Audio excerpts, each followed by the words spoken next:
आप कौन से वर्ग से आते हैं अनुराग? वर्ग का क्या मतलब? मैं हिंदुस्तानी हूँ और गर्व से कहता हूँ। कमाल है। पूरे बात होने दीजिए। मैं हिंदुस्तानी हूँ और गर्व से कहता हूँ कि मैं क्षत्रिय हिंदुस्तानी हूँ। आप बताइए। आप क्षत्रिय हैं? बिल्कुल, कोई शक? मतलब सामान्य वर्ग में?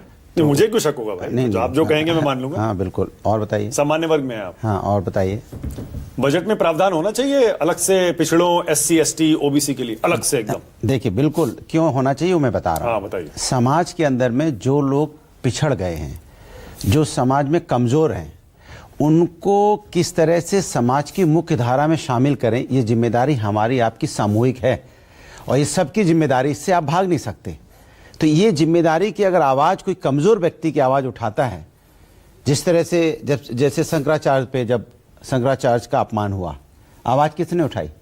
समाजवादी पार्टी ने, क्योंकि शंकराचार्य का अपमान हो रहा था। और शंकराचार्य जो हमारे सनातन धर्म में साधु संत का एक बहुत बड़ा, चूंकि हमारे धर्म गुरु के रूप में देखे जाते हो, हमें अपनी जिंदगी जीने की पद्धति सिखाते हैं। तो अगर उनके साथ अन्याय हुआ तो हम खड़े हुए ना। इसलिए हमने कहा था पीढ़ी हमारा क्या है, पीड़ित अगड़े भी हैं। अगर अगड़ों के साथ भी अगर अगड़ा भी आ गया उसमें, पीढ़ी क्यों नहीं होगा अन्याय? अरे भाई कमाल है। पीढ़ी की एक परिभाषा तय कर लीजिए भाई। पीड़ित एक ही परिभाषा है, पीड़ित। अगर पीड़ित कोई व्यक्ति होगा, सुन लीजिए एकदम, मैं पूरे साफ शब्दों में कह रहा हूं, कोई व्यक्ति समाज के अंदर में अगर पीड़ित होगा तो उसके साथ समाजवादी पार्टी खड़ी दिखाई देगी, चाहे किसी वर्ग से हो। दूसरी बात ऑल ऑप्शंस आर ओपन। हाँ, तो हमारे हाँ बिल्कुल हाँ, तो हम हर पीड़ित के साथ खड़े। दूसरी बात, इस बजट में किसान, मजदूर, श्रमिक और जो डेली वेजेस वाले होते हैं, उनके लिए सिर्फ निराशा हाथ लगी है, उनको कुछ नहीं मिला है। और खासकर छात्रों को, महिलाओं को और जो रूरल इलाके में जो यूथ रहता है, उनके लिए भी इन्होंने कुछ प्रावधान नहीं किया कि कैसे उनके लिए आगे बढ़े। अब एक छोटा सा सवाल पूछ रहा हूं, डायरेक्ट जवाब दीजिए। हाँ, डायरेक्ट ही बोलता हूं मैं, इनडायरेक्ट वाले नहीं हूं भाई। नहीं, हम डायरेक्ट। हाँ, सीधा बताइए। हाँ सीधा। क्या अत्याचार, प्रताड़ना, शोषण सिर्फ SC ST OBC का होता है? अगर अगड़ा पीड़ित के साथ भी होता है तो समाजवादी खड़े दिखाई देते हैं। क्या हम शंकराचार्य के साथ नहीं खड़े हुए? खुशबू दुबे के साथ नहीं खड़े हुए? खुशबू दुबे को जेल में किसने भेजा? भारतीय जनता पार्टी की सरकार ने।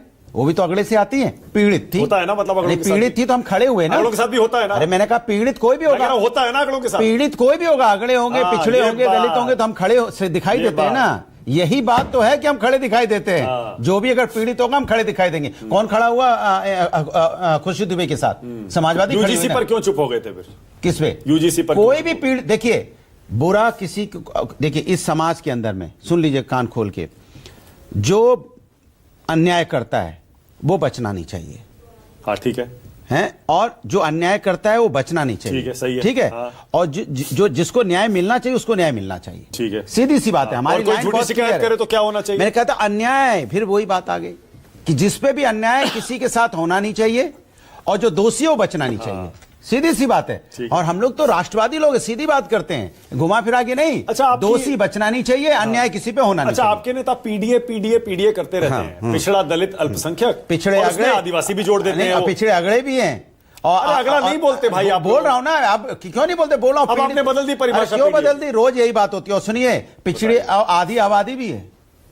हम महिला के लिए, अब उसमें महिलाएं भी आ गई। बिल्कुल, ए में तो जो पीड़ित से नहीं, पिछड़े के साथ पीड़ित भी है, जो भी पीड़ित होगा, क्योंकि हम उसमें एक SB जोड़ देते हैं, सामान्य वर्ग भी जोड़ देते हैं। पिछड़े अगड़े बोल तो रहा।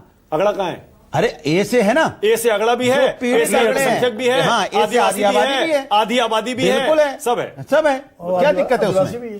आदिवासी भी है। तो क्या दिक्कत है उसमें? जो भी पीड़ित होगा हम उसके साथ खड़े, जिसके साथ अन्याय होगा उसके साथ खड़े, और डंकी की चोट पे खड़े। और हमने सामने देखा सबने, जब सबने अपनी जीभ बंद कर ली थी, तब शंकराचार्य के साथ कौन खड़ा हुआ? किसने आवाज उठाई? उनको न्याय मिलना चाहिए, उनके साथ अपमान नहीं होना चाहिए, माफी मांगनी चाहिए थी वहां के अधिकारियों को। किसने आवाज उठाई? समाजवादी ने। जवाब देना चाह रहे हैं क्या? या वाजपेयी जी को मौका दे दो? अभी बजट पे बोल लूं मैं, अभी इसका बजट पे बोला ही नहीं। आप अगले पिछले आ रहा हूं। हाँ तो इन बोलिए। बजट पे बोल रहे हैं। देखिए, सबसे सबसे ज्यादा आप क्यों नहीं खड़े हुए शंकराचार्य जी के साथ?